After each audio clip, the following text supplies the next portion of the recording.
सोरे घराण्याची तिसरी पिढी आहे की आज गुलाबबाबाच्या सेवेत आहे.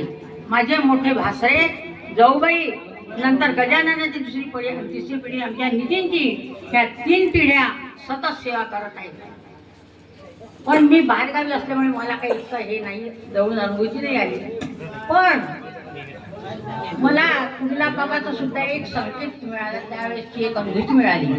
पहा, माझा मुलगा विलास सरोडे आज 60 वर्षाचा झाला, 62 वर्षाचा आहे.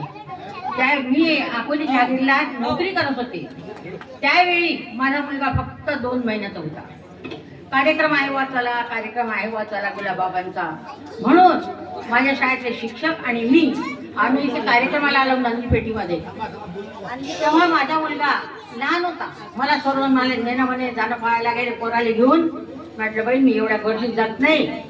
तर माझ्या शाळेतले जे शिक्षक होते जायले नावाचे, त्याचा स्वर्गवासी झाले.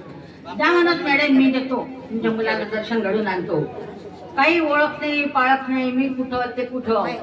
तर त्याला माझ्या 2 महिन्याच्या मुलाला गुलाबबाबा जाऊन नेलं त्यांनी आणि दर्शन घेतलं. तेव्हा त्याचा गालगुच्चा घेतला गुलाबबाबांनी. आमच्या यशोदाबाई स्टेजवर बसलेल्या होत्या. त्यांनी अंतर्ज्ञानांनी पारखलं, दिव्य शक्ती प्राप्त झाली आणि त्यांनी सांगितलं, यशोदाबाई हा तर आपलाच होय, ओळखला नाही काय त्या. हा मला मिळालेला एक अनुभव. तो अनुभव मिळाल्यानंतर आता शांताराम महाराजांचा एक मला आत्ता अनुभव आलेला आहे. माझा एक नातू, त्याला आई वडील नाही आहे. साहेबांना सांगितलं, साहेब अशी कंडिशन, माझ्या नाताचं लग्न लवकर झालं पाहिजे माझ्या समोर. होऊन जाईल लग्न. माझा नातू जेव्हा त्यांच्या पाया लागला तेव्हा त्यांनी त्याला आशीर्वाद दिला आणि सांगितलं की तू 27 तारखेला माझ्या घरी पत्रिका घेऊन ये, हा संकेत दिला.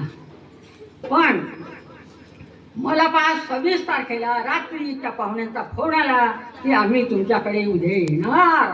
म्हणजे हा आम्ही स्वतः अनुभवलेला अनुभव आहे. ते दोन्ही अनुभव मी स्वतः घेतलेले आहे. गुलाबबाबा महाराज की जय.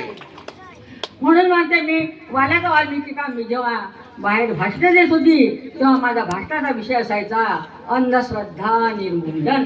मी लोकांना सांगायची, तिथे बसल्या विद्यार्थ्यांना सांगायची की तुम्ही या अंधश्रद्धेवर विश्वास ठेवू नका. साधू भोंदू हे गावात येणारे आहे, त्यांना हात दाखवतो आपण, त्यांना विचारतो की माझं तुम्ही भविष्य सांगा. तेव्हा याच्यावर तुम्ही अजिबात विश्वास ठेवू नका. आता प्रत्येक आजाराचे अवयवाचे सर्जन आहेत, त्यांच्याकडे जा आणि तिथं तुम्ही औषधोपचार घ्या, पण या लोकांच्या नादी लागू नका, असं मी विरुद्ध बोलत होती. पण जेव्हा मला अनुभूती आली त्या 27 तारखेचे जे माझे 26 तारखेचे अश्रू होते ते दुःखाश्रू होते.